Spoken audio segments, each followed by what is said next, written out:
Welcome to Reddit Aliens. What are the "we don't talk about these things" history of your country? Please remember to like, share, and subscribe. In Romania, we don't talk about the pre-World War I and interwar peasant uprising that have been violently put down.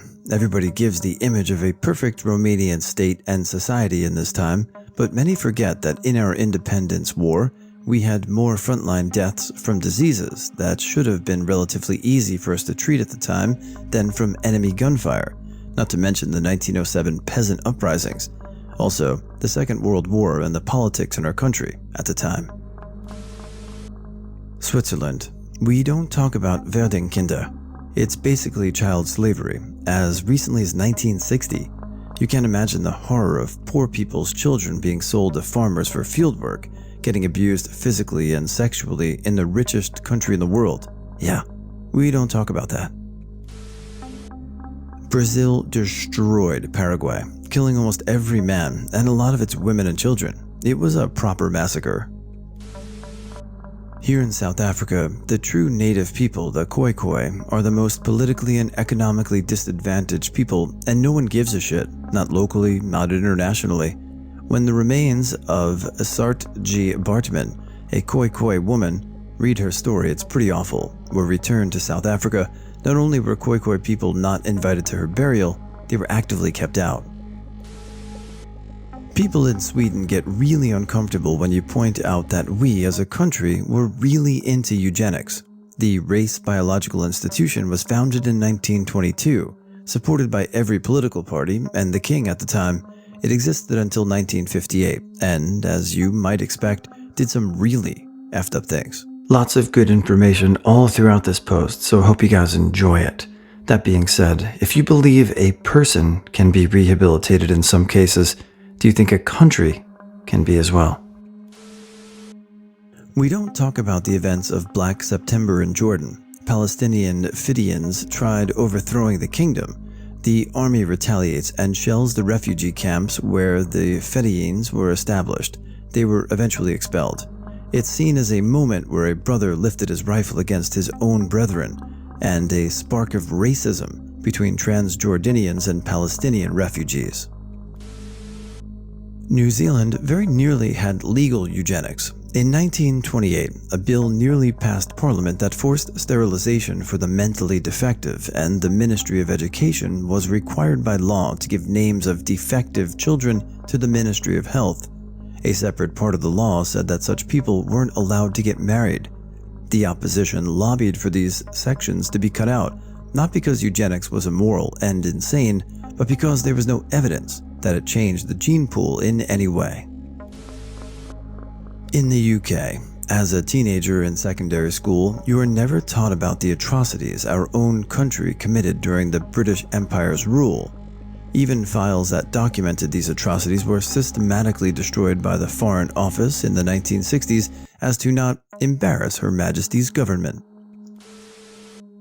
The martial rule KMT placed on Taiwan when they escaped from China. This led to a period called White Terror, where hundreds of innocent people and bright college students were killed for not joining the party, including some who many thought could go on to win Nobel Prizes and do groundbreaking research. In Croatia, people don't like to talk too much about Croatia's involvement with Nazism because it was too recent, and because the Croatian Nazis were never the majority of Croats, but the few that there were given power by Hitler. Yet people still to this day go around saying Croatian Nazi salutes and using Croatian Nazi flags. The Croatian flag is a red and white checkered crest. The flag the Nazis used started with a white checker instead of a red checker. And because of the recent Croatian War of Independence, Croatian patriotism during the war somehow got mixed up with outdated Croatian Nazism, and now it's this weird thing nobody really wants to talk about, and you got kids as young as 15 saying shit like "Zadom spremni," which is an old Nazi salute.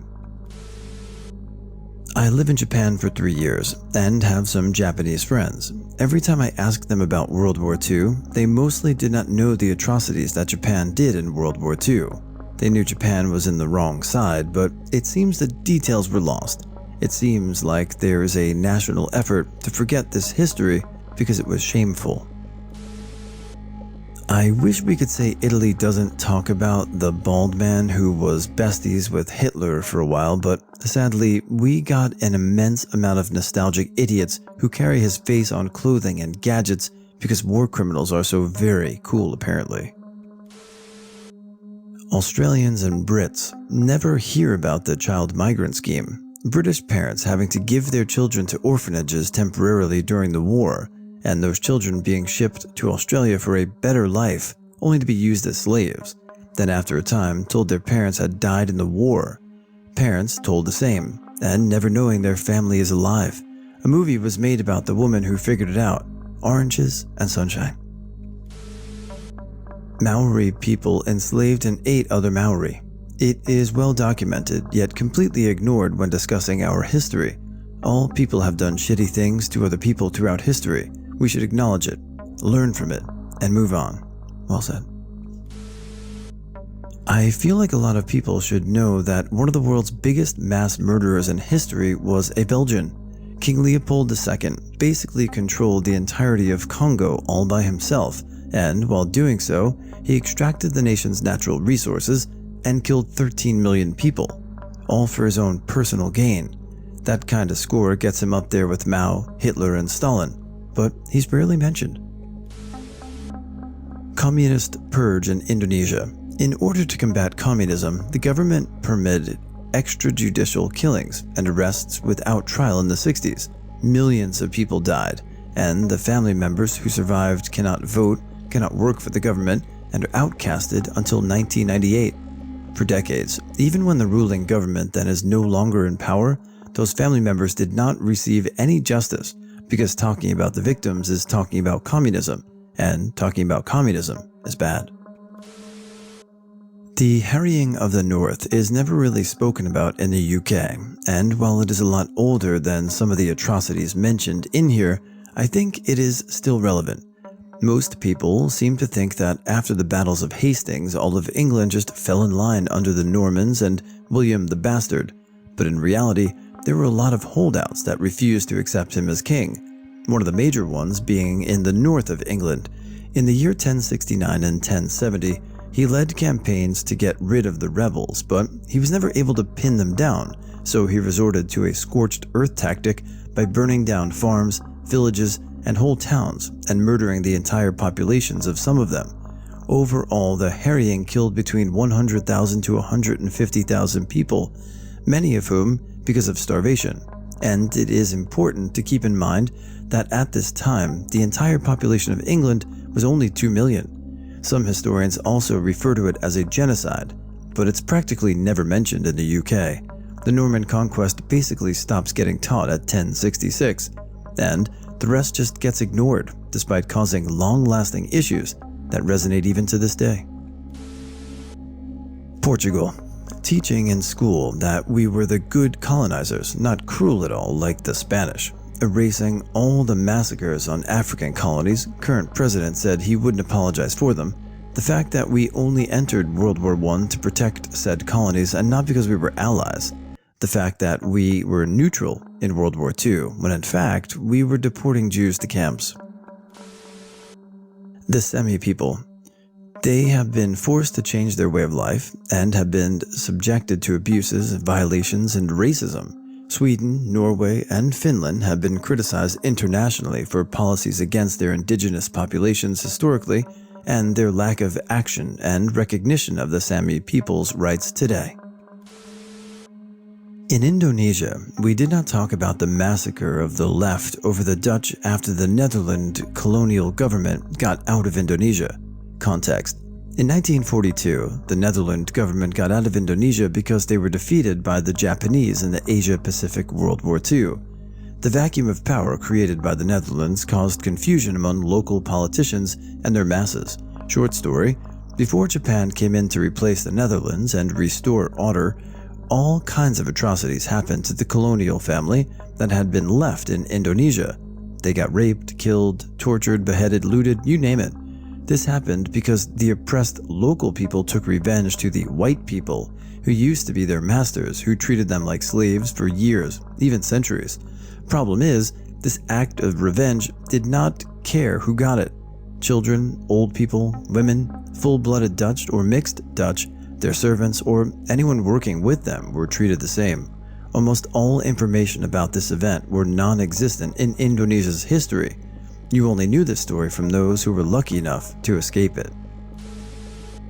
The expulsion and ethnic cleansing of 14 million Germans in Eastern Europe at the end and after World War II has ended.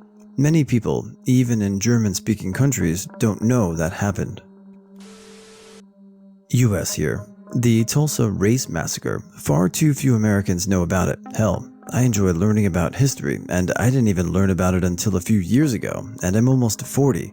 It was easily one of the single worst incidents of racial violence in US history. Dozens dead, hundreds hospitalized, 36 blocks of one of the wealthiest black communities in the country destroyed. France.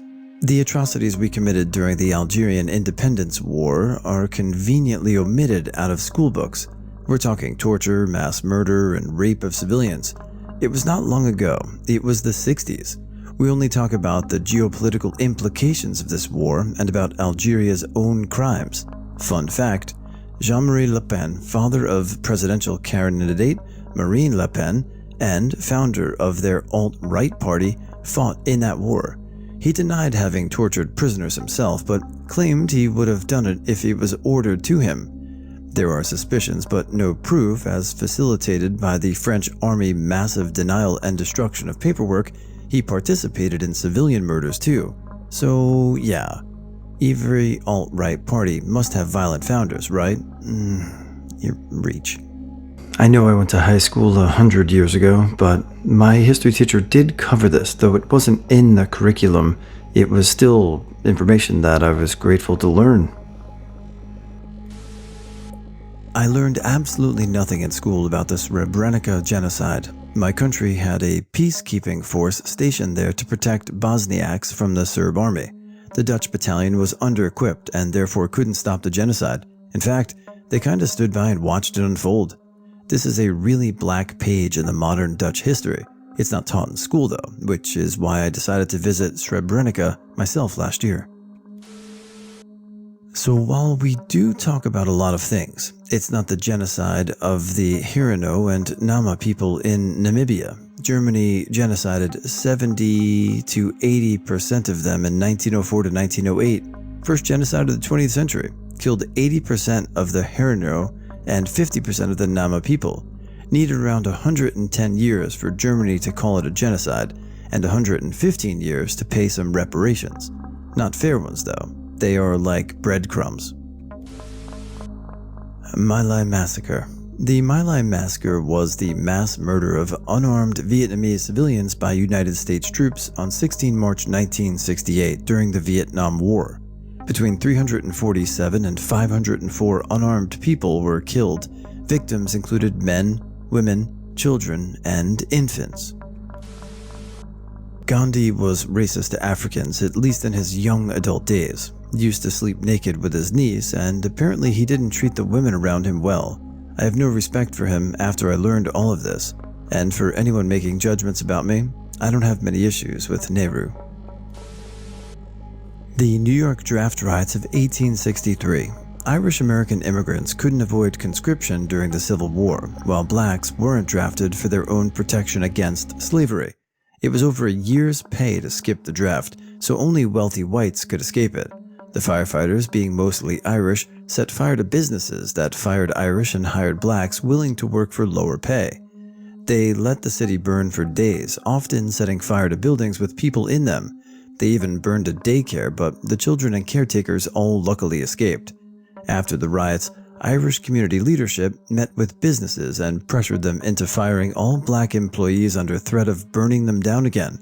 Business owners complied. After all black workers were replaced, the New York Irish community created unions, which forced the owners to increase pay. This single event prevented the accumulation of black wealth for multiple generations post-slavery. since black workers weren't only discouraged from joining unions but uninvited. Probably the White Australia policy, which was to, as the name suggests, make Australia a place where only white people can live and be.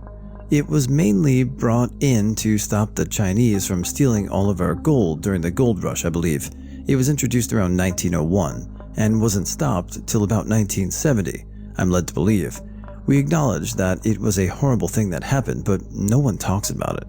So the poor and minority communities are forced to fight for the wealthy people that can buy their way out of the fight that has their own self-interest in mind. It's good to see that we've come so far in so little time. America became involved in the war that was led by the Filipinos against Spain to gain control over the Philippines, when eventually Spain and America got in cahoots and orchestrated a whole battle to make it look like America won. Spain actually got paid off and gave them the land. Also, how the US went on some self-righteous "we gotta help those savages" campaign of colonizing the Philippines along with other countries. Mark Twain even wrote criticisms against it. Never learned about it in the public school system. Norway, oppressing and forcing the native tribes, Sami, to convert to Christianity, choose a Christian name, and go to regular school up to the 70s. Shit's effed up. Also, in the 1940 to 1960s, we lobotomized and maimed the brains of thousands of psychiatric patients, doctors cutting into the frontal lobes through the eye sockets in unsterilized conditions, often while smoking. Makes me sick. When it comes to Sweden, it's probably something World War II related. We've gotten better at talking about how we collaborated with the Nazis and let them pass through our country on their way to occupy Norway, but it's usually portrayed as a purely pragmatic measure to stay out of the war. People don't really like to talk about the fact that a big portion of the Swedish population was actually quite pro-German, or that Swedish scientists were pioneers in the field of racial biology. Some other uncomfortable conversation topics include our treatment of the Sami people, our forced sterilization of loose women, and our ongoing weapon exports to dictatorships.